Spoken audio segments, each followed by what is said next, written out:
भारत में ज्वारीय तरंगों द्वारा विद्युत उत्पादन की संभावनाएं कहाँ पर हैं? खंबात की खाड़ी, कच्छ की खाड़ी, सुंदरवन डेल्टा। उपयुक्त सभी। पृथ्वी के आंतरिक भागों से ताप का प्रयोग कर उत्पन्न की जाने वाली विद्युत को भू-तापीय ऊर्जा कहते हैं। सत्य। गहराई बढ़ाने के साथ पृथ्वी प्रगामी रूप से तृप्त हो जाती है, इससे भूतापीय ऊर्जा उत्पन्न होती है। भूतापीय ऊर्जा के उपयोग के लिए भारत में प्रयोगशाला कहाँ बनाई गई है? हिमाचल प्रदेश और लद्दाख में। वर्तमान में भारत को विश्व के अल्पतम ऊर्जा दक्ष देशों में गिना जाता है। सतत विकास लक्ष्यों का उद्देश्य सबके लिए समान, न्याय संगत, सुरक्षित, शांतिपूर्ण, समृद्ध और रहने योग्य विश्व का निर्माण करना और विकास के 3 पहलुओं अर्थात सामाजिक समावेश, आर्थिक विकास और पर्यावरण संरक्षण व्यापक रूप से समाविष्ट करना है। सत्य। सतत विकास लक्ष्यों के कार्यान्वयन को सुविधाजनक बनाने के लिए भारतीय संसद विभिन्न हितग्राहकों के साथ गहन विचार विमर्श कर रही है। हितधारकों के साथ सतत विकास लक्ष्यों से संबंधित विभिन्न मुद्दों पर हमारे सांसदों द्वारा क्षेत्र के विशेषज्ञों के साथ विचार विमर्श को सुविधाजनक बनाने के लिए स्थापित किया गया एक मंच अध्यक्षीय शोध कदम। भारत शासन ने 25 दिसंबर 2019 को शासन की स्थिति को दर्शाने के लिए सुशासन सूचकांक जारी किया है।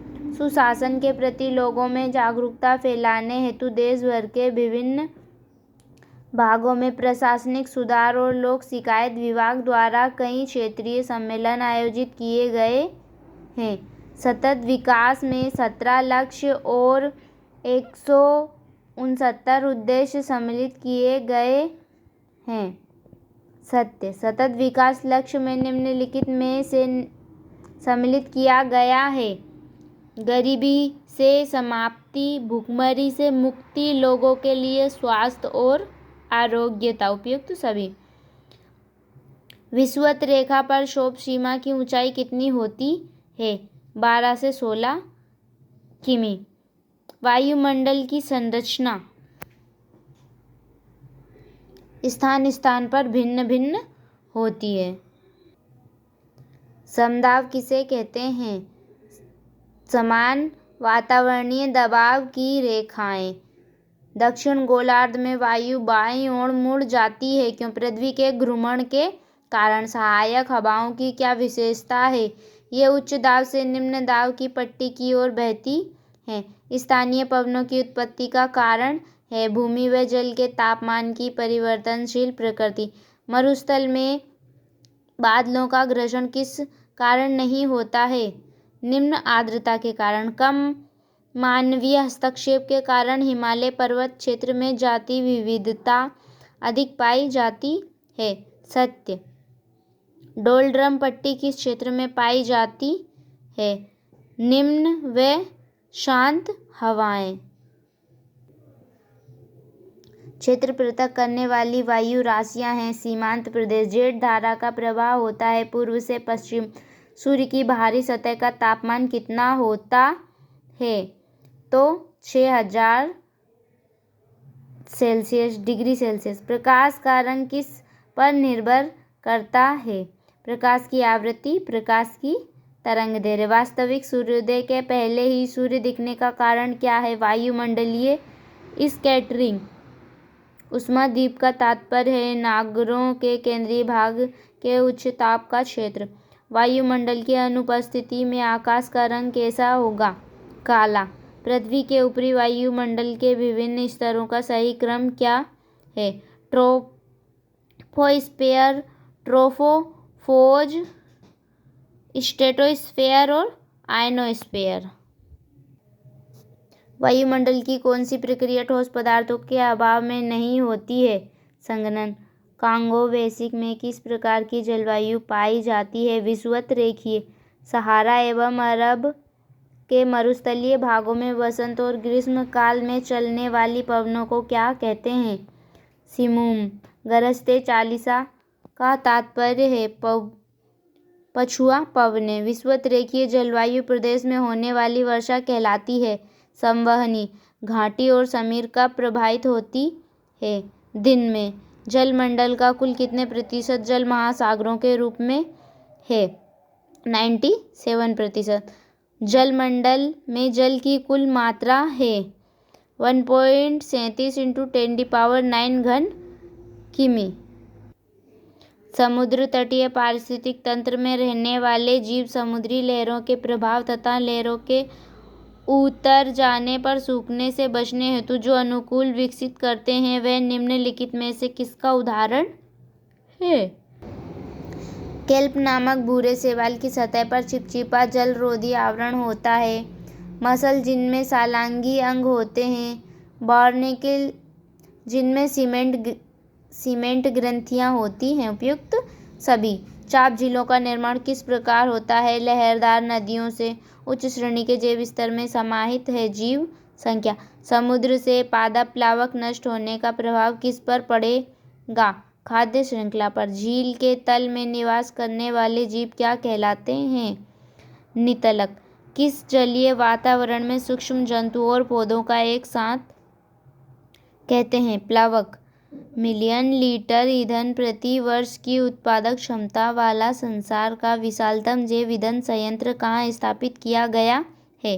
ब्राजील। एक ताप शक्ति गृह की आदर्श अव्यवस्थित होगी। भारी औद्योगिक क्षेत्रों के समीप अवस्थित होगी। भारत में बहुतायत से प्रयुक्त ऊर्जा स्रोत है थर्मल पावर। निम्नलिखित में से किसका अधिकतम ईंधन मान होता है? गैसोलीन। सूर्य की मुख्य ऊर्जा का स्रोत है नाभिकों का संलयन। मानव को ज्ञात ऊर्जा का सबसे पुराना स्रोत है सौर ऊर्जा। निम्नलिखित में से कौन सा भूतापीय ऊर्जा का साधन नहीं है? कोयला। निम्नलिखित में से कौन सा देश विश्व में भूतापीय ऊर्जा का सबसे बड़ा उत्पादक है? अमेरिका। भारत का सबसे बड़ा विद्युत संयंत्र है बदरपुर। भारत में परमाणु ऊर्जा का जनक किसे कहा जाता है? डॉक्टर होमी जहांगीर भाभा। केंद्रीय मंत्रालय में से कौन जैव डीजल मिशन का कार्यान्वयन नोडल मंत्रालय कर रहा है? ग्रामीण मंत्रालय। घासों पर अध्ययन किसके अंतर्गत किया जाता है? एग्रोइकोलॉजी। ऊर्जा संरक्षण सिद्धांत का तात्पर्य है सभी प्रकार की ऊर्जाओं का कुल योग नियत रहता है। पृथ्वी के किस क्षेत्र को प्रथम परमाणु ऊर्जा मुक्त क्षेत्र घोषित किया गया? अंटार्कटिका। परिवर्तनीय ऊर्जा साइक्लोट्रॉन केंद्र कहाँ स्थित है? कोलकाता। रवत भाटा परमाणु केंद्र में ईंधन व नियंत्रण है। यूरेनियम भारी जल। जल विद्युत उत्पादक के लिए निम्नलिखित में से किन दशाओं का होना आवश्यक नहीं है? नदी का ढाल। निम्नलिखित में से किस क्षेत्र में जल विद्युत शक्ति का अत्यधिक विकास किया गया है? टेनेसी नदी घाटी। निम्नलिखित में से कौन अनवीनीकृत स्रोत है? कोयला। जीवाश्म ईंधन जलने से हरित गृह प्रभाव उत्पन्न नहीं होता है। असत्य। जीवाश्म ईंधन के दहन से कौन सा प्रदूषण होता है? सल्फर डाइऑक्साइड प्रदूषण। द्रव्यमान और ऊर्जा के मध्य संबंध किसने स्थापित किया है? आइंस्टीन। निचले स्तर से ऊंचे स्तर पर ऊर्जा का प्रवाह क्रम में घटता जाता है। इसे किस नियम से स्पष्ट किया जा सकता है? ऊष्मागतिकी के द्वितीय नियम द्वारा। टिहरी बांध का पानी किस नदी से मिलता है? भागीरथी। अल नीनो किससे संबंधित है? विश्व का मौसम। प्राकृतिक संपदा को प्राकृतिक संसाधन कहा जाता है जब उसके रूपांतरण में उसकी उपादेयता एवं मूल्य में अभिवृद्धि हो। बद्रीनाथ, त्रिशूल, नंदा देवी तथा कामेत चोटियाँ हिमालय के किस उपविभाग में स्थित हैं? कुमायूं हिमालय। वनस्पति समुदाय के संगठनों के नामकरण का आधार जलवायु है। मृदा गठन के अनुसार जलीय अपरदन अधिकतम होता है। बलुई दोमट में हिमालय की श्रेणी में कौन प्राचीनतम है? बृहद हिमालय श्रेणी। प्रवाल भित्तियों को महासागरों का वर्षावन कहा जाता है। सत्य।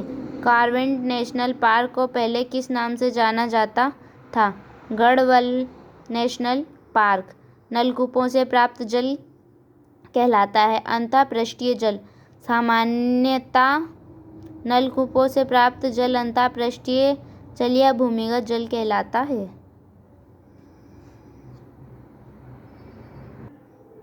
सामान्यतः नदियों से प्राप्त जल पृष्ठीय जल कहलाता है। भूमि के जलतल से पानी को बीच में अवरुद्ध करके प्राप्त करने के लिए किस नदी तट के साथ साथ कम गहराई पर निर्मित क्षैतिज सुरंगें कहलाती हैं? अंतःस्रावण खाइयाँ। भूमिगत जल को निकालने के लिए भूमि में धंसाया गया पाइप कहलाता है नलकूप। नदी जल में स्वतः शोधन का एक महत्वपूर्ण गुण होता है। मृदा का वह भाग जिससे होकर जल का पार्श्विक संचलन होता है संतृप्त ज़ोन कहलाता है। हाइड्रोपोनिक्स शाखा में किस विषय पर अध्ययन होता है? जल में पौधे उगाना।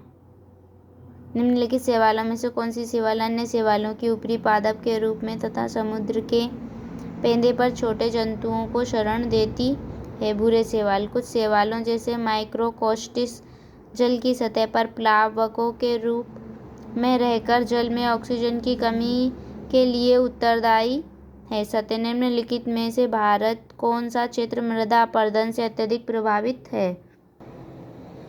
चंबल घाटी। मध्य प्रदेश का कौन सा जिला मृदा अपरदन से सबसे अधिक प्रभावित है? मुरैना।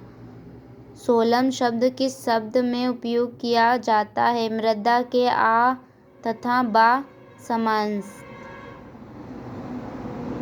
मृदा विज्ञान में माइसीली शब्द किस संदर्भ में प्रयोग किया जाता है? ऋणावेशित सिल्ट कणों। मृदा में गैसीय अवस्था में पाए जाने वाले गैसों के संयोजन को मृदा वातन कहते हैं। सत्य। पीट मृदा सामान्य रूप में काली, भारी तथा अम्लीय होती है। पुरानी जलोढ़ मिट्टी को बांगर मिट्टी कहते हैं। भारत में किस राज्य में सबसे अधिक काली मिट्टी पाई जाती है? महाराष्ट्र।